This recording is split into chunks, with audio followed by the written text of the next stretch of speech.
నీకేం తక్కువ లేదు. ఏం చేస్తున్నావు? ఇప్పుడే కాల్ చేస్తానని ఎన్నిసార్లు అన్నావు? అబ్బా అది కాదురా. చెప్పు చెప్పు.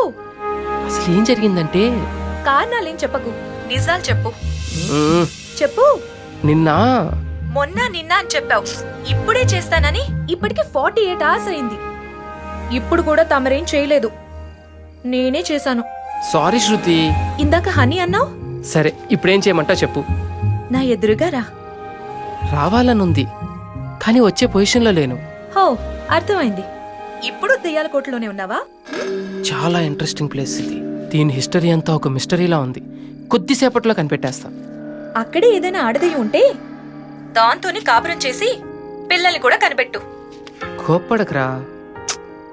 చూడు, నన్ను నమ్మి పైన చెప్పారు. అప్పగిస్తారు. నువ్వు బ్రతకడానికి ఉపయోగపడేది ఫోటోగ్రఫీ. నీ ప్రొఫెషన్ ఇది కాదు సూర్య. అవును, ఫోటోగ్రఫీ అంటే గుర్తొచ్చింది. ఆ యాడ్ ఫిల్మ్ కి ఫొటోస్ పంపించాలన్నావు, పంపించావా? తీస్తానన్నావు, తీసావా? అబ్బా అవును కదా. ఏంటి టాపిక్ డైవర్ట్ చేద్దామనుకుని దొరికిపోయాననుకుంటున్నావా? అది కాదురా. నీతో పెట్టుకుంటే ఏది కాదు. అవుతుంది నువ్వు ఇక్కడికి వస్తే. ఇప్పుడా? ఎస్. అక్కడికా? ఇక్కడికే, త్వరకొచ్చే. నన్ను వదిలించుకోవాలని చూస్తున్నావా? చచ్చా, అయ్యే మాటలు రా. భూతాల బంగ్లాకి రమ్మంటున్నావు. చూడు, నీకు నా మీద నమ్మకం ఉంటే రా. సూర్య త్వరకొచ్చే.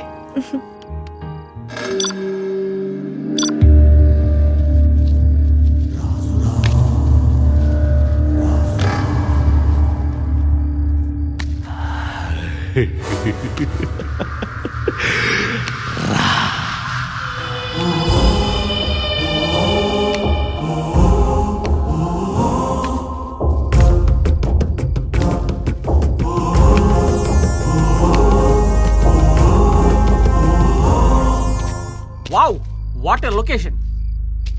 అరే సత్య, వామ్మో నాకు భయం అవుతుందిరా. ఇంకోసారి ఆలోచించుకోరా. ఆలోచించేవాడు సత్తన కాదురా, దారిన పోయే దాసన అవుతాడు. పంచా పేర్లేదా? నువ్వు ఎన్నిసార్లు పేల్చినా దయ్యాలకు పేలేవడం నాకు ఇష్టం లేదురా. ఒరేయ్, రోడ్లు పట్టుకు తిరిగే నీకు కెమెరా ఇచ్చిండ్రు, నాకు మైక్ ఇచ్చిండ్రు. అబ్బో, చూసుకోనరా. చంపేస్తావా? నిన్ను సంబంధికి ఇక్కడ దాకా ఎందుకురా?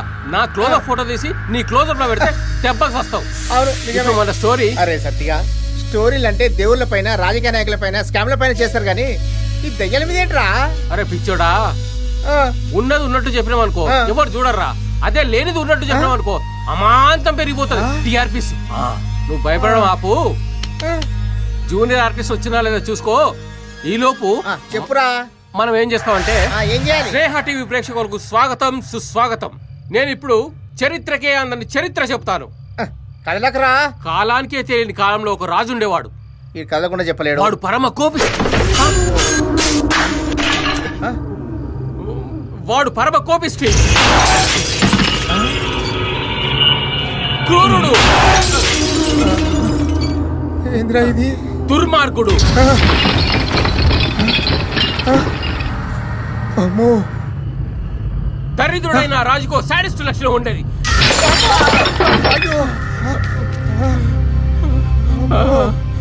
అరే సత్య, ఎందుకురా రిస్క్? తెలిసి తెలిసి మన గంట మనమే కొట్టుకుంటావా? వద్దురా, పోదాంరా. నేను గంట కొట్టేవాడిని గాని కొట్టించుకునేవాడిని కాదురా. నువ్వు పని చేయి, ఇక్కడ నుంచి పై కెమెరాతో నన్ను ఫాలో చేయి. నేను పైకి వెళ్తా, నువ్వు కొద్దిసేపు ఎంటీ ఫ్రేమ్ వదిలే. గ్రాఫిక్స్ లో దయ్యాలు అటు ఇటు తిరిగినట్టు వేసుకుందాం. నువ్వు పని చూసుకో పో. సరే నువ్వు వెళ్ళు. అసలు ఏం జరుగుతుంది ఇక్కడ? ఇటేంటది?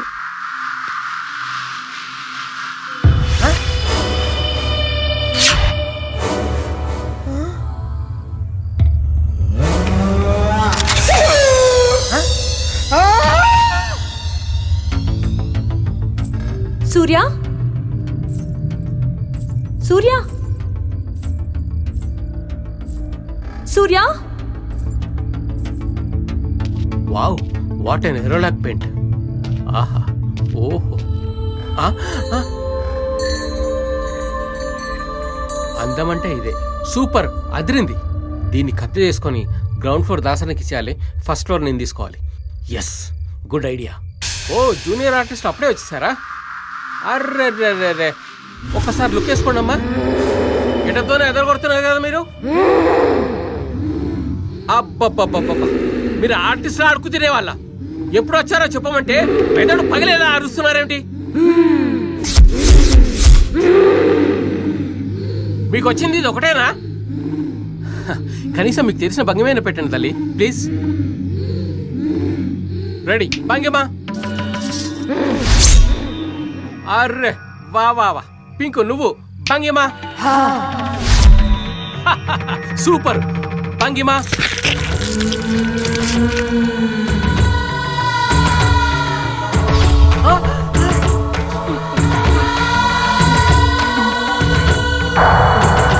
దాస్గాడు చెప్తూనే ఉన్నాడు వద్దని, అయినా వినలే. ఇటు చెల్లా దారలేదు.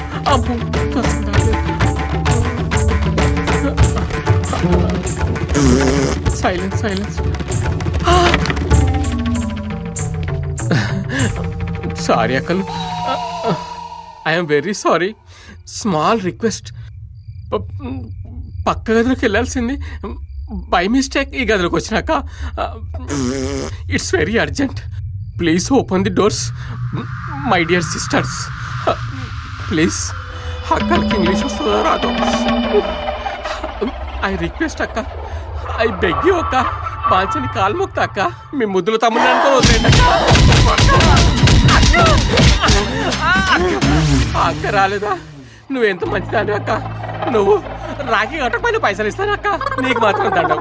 అక్కను చూసి బుద్ధి తెచ్చుకోండి మీరు. ఆ అమ్మ ముద్దుల తమ్ముడు వదిలేట్లేరు ఈ అక్కలు.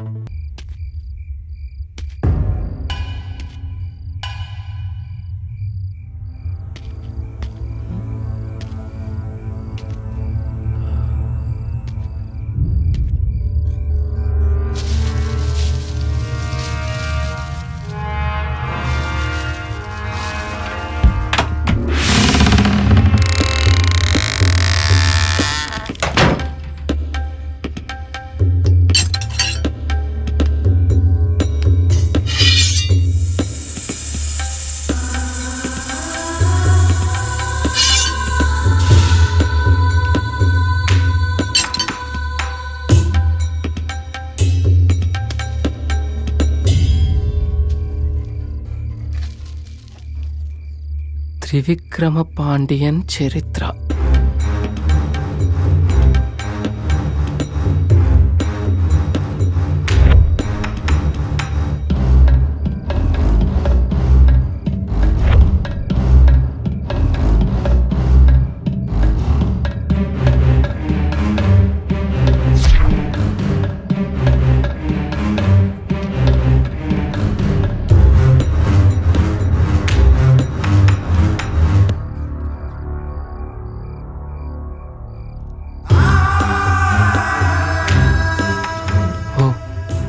ఇతనేనా త్రివిక్రమ పాండియన్?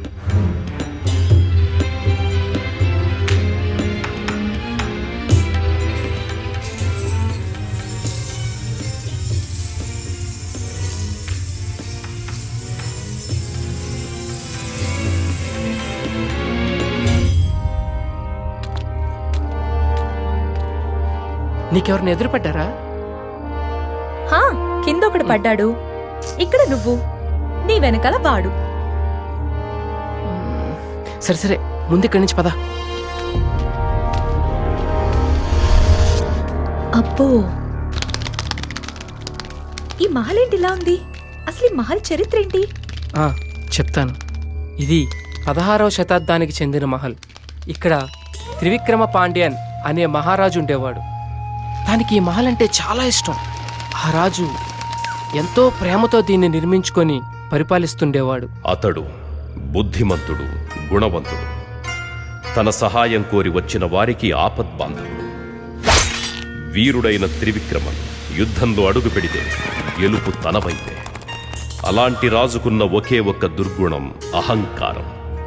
ఆ రాజుకి ఒక తమ్ముడుండేవాడు.